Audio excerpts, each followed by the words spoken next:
Hola colega, la pregunta de hoy es ¿cómo podemos adecuar los contenidos y metodologías de mi materia a las necesidades de mis estudiantes?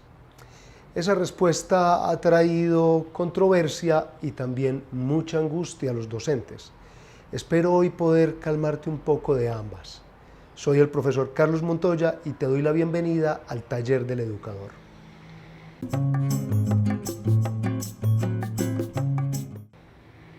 Para resolver esta pregunta, primero tenemos que diferenciar entre aprendizaje individualizado y aprendizaje adaptativo. Entonces podríamos decir que aprendizaje individualizado es adecuar contenidos, metodologías, inclusive toda la infraestructura a un estudiante. Mientras que aprendizaje adaptativo pues tiene dos vertientes. Por un lado, la más común, que es encontrar metodologías, espacios, contenidos que sean adecuados a un grupo de estudiantes particular, de acuerdo a sus características, bien sea psicológicas, cognitivas, estilos de aprendizaje, etc. Y la segunda, que es la que está cogiendo mucha fuerza ahora, es la utilización de recursos tecnológicos para identificar cuáles son los estilos de aprendizaje y los intereses de aprendizaje de cada estudiante y poderle proveer conocimiento adaptado a esas necesidades, a esos gustos y a esas características, mediante, como les decía, el uso de recursos tecnológicos. Hay plataformas como por ejemplo Brightspace que están trabajando mucho en este camino. Es una plataforma muy interesante con la que yo he tenido la oportunidad de trabajar y bueno, debo decirles que hay ciertos elementos que debemos tener en consideración, pero vamos por partes. La primera es, si queremos individualizar el conocimiento, vamos a necesitar o mucho dinero o muchos recursos. Esa es una. La otra posibilidad de individualizar el conocimiento es enseñarle a nuestros estudiantes a identificar cuáles son sus capacidades de aprendizaje, sus estilos de aprendizaje, sus intereses y que de acuerdo a eso sea el estudiante quien individualice su proceso de aprendizaje. Ahora bien, por el lado institucional, lo que podemos hacer es ayudarle a construir aprendizaje adaptativo. ¿Cómo lo hacemos? Existen dos formas y se los voy a ejemplificar. La primera es, como docente, yo lo que hago es identificar cuáles son las características por grupos de estudiantes, bien sea por estilos de aprendizaje o bien sea por necesidades de aprendizaje o incluso por niveles de alcance del ojo. De acuerdo a eso, yo construyo diferentes metodologías y actividades, tanto a lo largo de la clase como a lo largo del periodo, que vayan atendiendo a esas particularidades de los grupos. De esa manera, los estudiantes se sienten incluidos, pero adicionalmente van encontrando elementos de interés para ellos y elementos que se les facilitan. Otra cosa que debemos tener en cuenta es la siguiente. Si bien los estilos de aprendizaje son, digamos, predeterminados, yo nazco con ciertos estilos de aprendizaje, también es cierto que la sociedad, con la imposición de estilos de aprendizaje o con la tradición, me alimenta otros estilos de aprendizaje.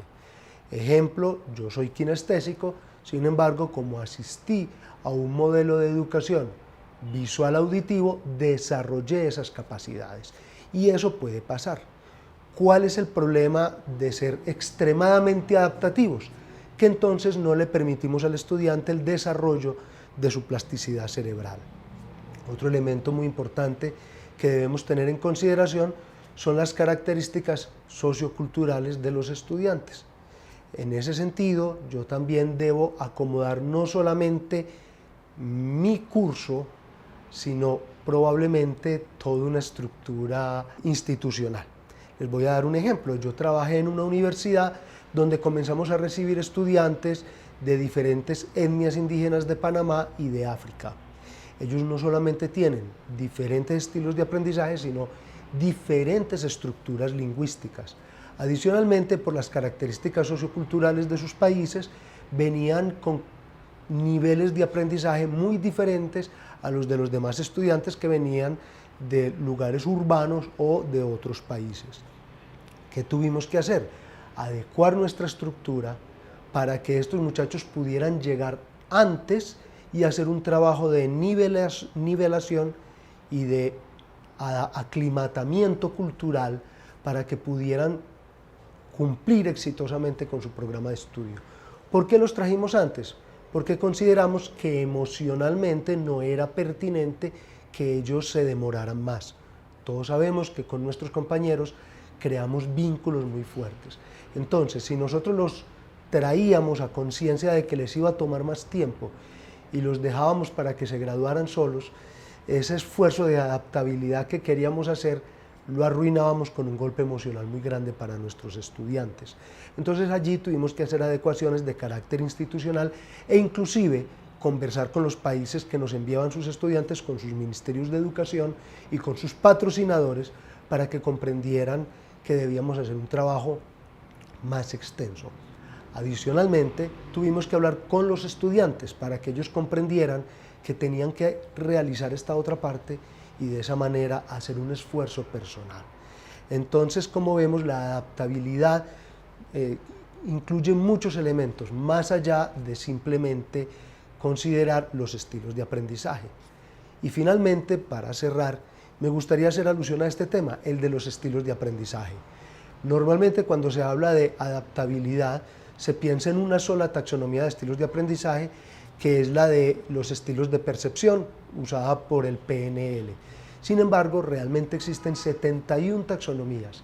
Si me preguntan, mis favoritas son la de inteligencias múltiples de Gardner y la de estilos de procesamiento de Kolb. En lo personal, yo prefiero combinar estas dos. ¿Por qué? Porque la de Gardner incluye la de PNL. Y de esa manera yo puedo tener una visión muy amplia de mis estudiantes y puedo tener una gama de posibilidades enormes, no solamente en términos del tipo de actividades, sino también de cómo manejo las competencias a trabajar con ellos o, si es el caso, los temas que queramos tratar. Yo soy el profesor Carlos Montoya, te agradezco mucho y te doy la bienvenida al Taller del Educador, tu taller.